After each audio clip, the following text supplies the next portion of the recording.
അസ്സലാമു അലൈക്കും. പുതിയ വീഡിയോയിലേക്ക് എല്ലാവർക്കും സ്വാഗതം.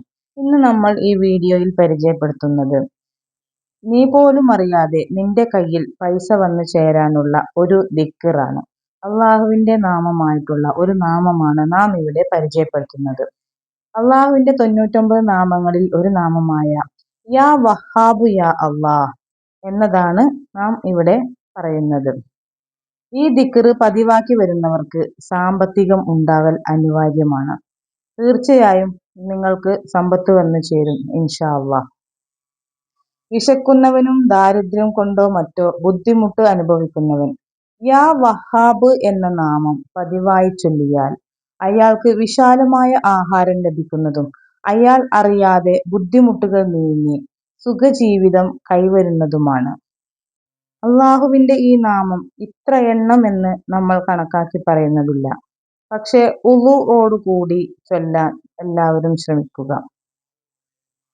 യാ വഹാബ് യാ അള്ളാ എന്ന നാമം തുടർച്ചയായി ചൊല്ലിക്കൊണ്ടിരിക്കുന്നവന് സാമ്പത്തിക ബുദ്ധിമുട്ടോ പ്രയാസങ്ങളോ വരില്ല എന്നാണ് കണക്കാക്കുന്നത്. ചാനൽ ആദ്യമായിട്ട് കാണുന്നവരാണെങ്കിൽ സബ്സ്ക്രൈബ് ചെയ്യാൻ മറക്കരുത്. ലൈക്ക് ചെയ്യുക, ഷെയർ ചെയ്യുക. ലൈക്ക് ചെയ്യുമ്പോൾ ഈ വീഡിയോ മറ്റുള്ളവരിലേക്കും എത്താൻ സഹായകമാവും. ആരെങ്കിലും സുജൂദിൽ കിടന്ന് ഈ നാമത്തെ 7 തവണ പതിവാക്കിയാൽ അള്ളാഹു അയാളെ ആരെയും ആശ്രയിക്കാത്ത വിധത്തിൽ സമ്പൽ സമൃദ്ധിയുള്ളവനാക്കും. ഇൻഷാ അള്ളാഹ് നിങ്ങൾ ചെയ്തു നോക്കുക. ഭൗതികവും പാരത്രികവുമായ സകല സൗഭാഗ്യങ്ങളും നേടിയെടുക്കാൻ ആഗ്രഹിക്കുന്നവർ ഈ നാമം പതിവായി ചൊല്ലുക. ഇന്ന് ഓരോ മനുഷ്യനും അനുഭവിക്കുന്ന വളരെ ബുദ്ധിമുട്ടായ ഒരു കാര്യമാണ് ദാരിദ്ര്യം.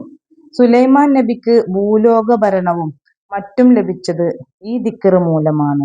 യാ വഹാബു യാ അള്ളാ എന്ന ദിക്റ് വുളു ചെയ്തുകൊണ്ട് ഈ ഇസ്മിനെ പതിവാക്കുക. ഫലം ഇരട്ടിക്കും. അശുദ്ധിയുള്ള സമയത്തും സ്ത്രീകൾക്ക് യഥേഷ്ടം ചൊല്ലാവുന്നതാണ്. അള്ളാഹുവിന്റെ നാമങ്ങളിൽപ്പെട്ട ഒരു നാമമായതുകൊണ്ട് ഇത് സ്ത്രീകൾക്ക് അശുദ്ധിയുള്ള സമയത്തും ചൊല്ലുന്നതിൽ പ്രശ്നങ്ങളൊന്നുമില്ല. ഇൻഷാ അള്ളാഹ് എല്ലാവരും ചൊല്ലുക. കൂടി ചൊല്ലുക എന്നത് ഓർമ്മപ്പെടുത്തിയത്. കൂടി ചൊല്ലുമ്പോൾ ഇരട്ടി പ്രതിഫലമാണ്. ഇൻഷാ അള്ളാഹ് അള്ളാഹു തൗഫീഖ് നൽകട്ടെ. അസ്സലാമു അലൈക്കും വറഹ്മത്തുള്ളാഹി വബറകാതുഹു.